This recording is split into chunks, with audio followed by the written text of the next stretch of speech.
मंत्री नीतीश कुमार ने रिकॉर्ड बनाने के साथ साथ मंत्रिमंडल में नया समीकरण भी बनाया है। बिहार में सुशासन बरकरार रखने के लिए नीतीश कुमार ने नई टीम बनाने के दौरान कई बातों का ख्याल रखा। पीएम मोदी के वादे के मुताबिक बिहार के विकास को नई गति देने के लिए नीतीश कुमार ने अपनी नई टीम युवाओं से भर दी है। करीब 50% युवाओं को मंत्री बनाया गया है और आधी आबादी साधने के लिए 3 महिलाओं को भी बड़ी जिम्मेदारी दी गई है। जेडीयू के 8 पुराने चेहरे को रिपीट करते हुए मुख्यमंत्री नीतीश कुमार ने कई पुराने मंत्रियों की कैबिनेट से छुट्टी भी कर दी है। क्या है नई सरकार का नया समीकरण, इस रिपोर्ट में आपको दिखाते हैं। भारत के संविधान के प्रति सच्ची श्रद्धा और निष्ठा रखूंगा।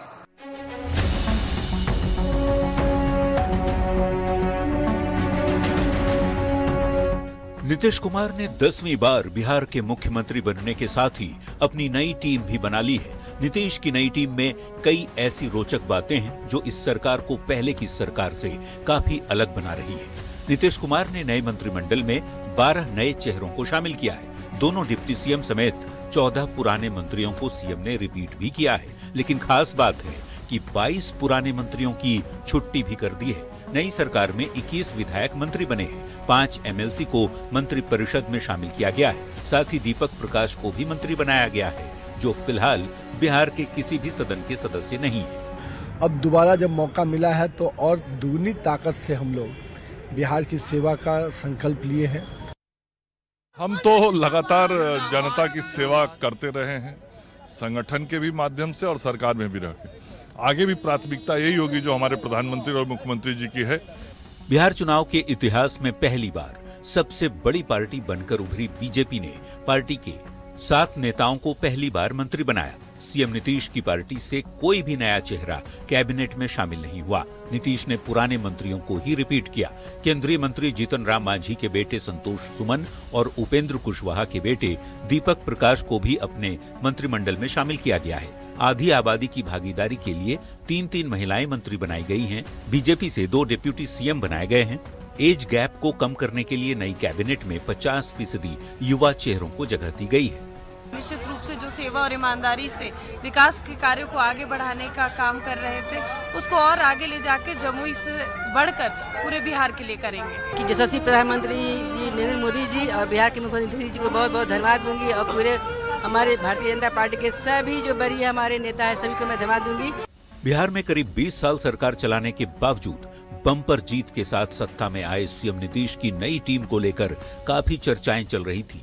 मंत्रिमंडल में सहयोगियों की भागीदारी को लेकर कई फॉर्मूलों पर लंबी बातचीत चली और अंत में सीएम नीतीश ने फाइनल फॉर्मूले पर अपनी मुहर लगा दी।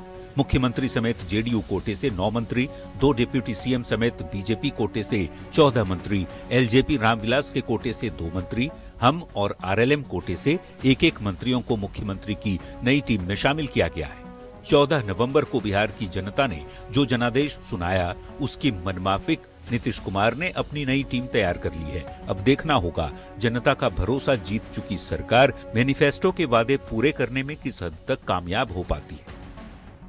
पटना रिपोर्टर आनंद अमृतराज के साथ ब्यूरो रिपोर्ट, न्यूज़ 18। और देखिए, नीतीश मंत्रिमंडल में निषाद समाज से 2 मंत्री बनाए गए हैं, जिसमें एक जेडीयू कोटा से मदन सहनी मंत्री बनाए गए हैं और वहीं दूसरी तरफ रमा निषाद बीजेपी कोटे से मंत्री बनी हैं।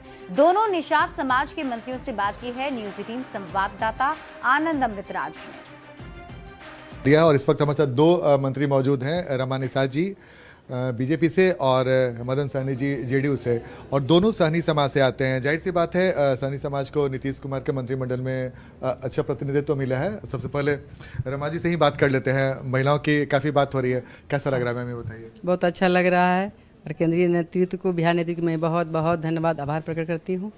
सभी जनता का जीत हुई, सभी जनता भाई को बहुत बहुत धन्यवाद आभार।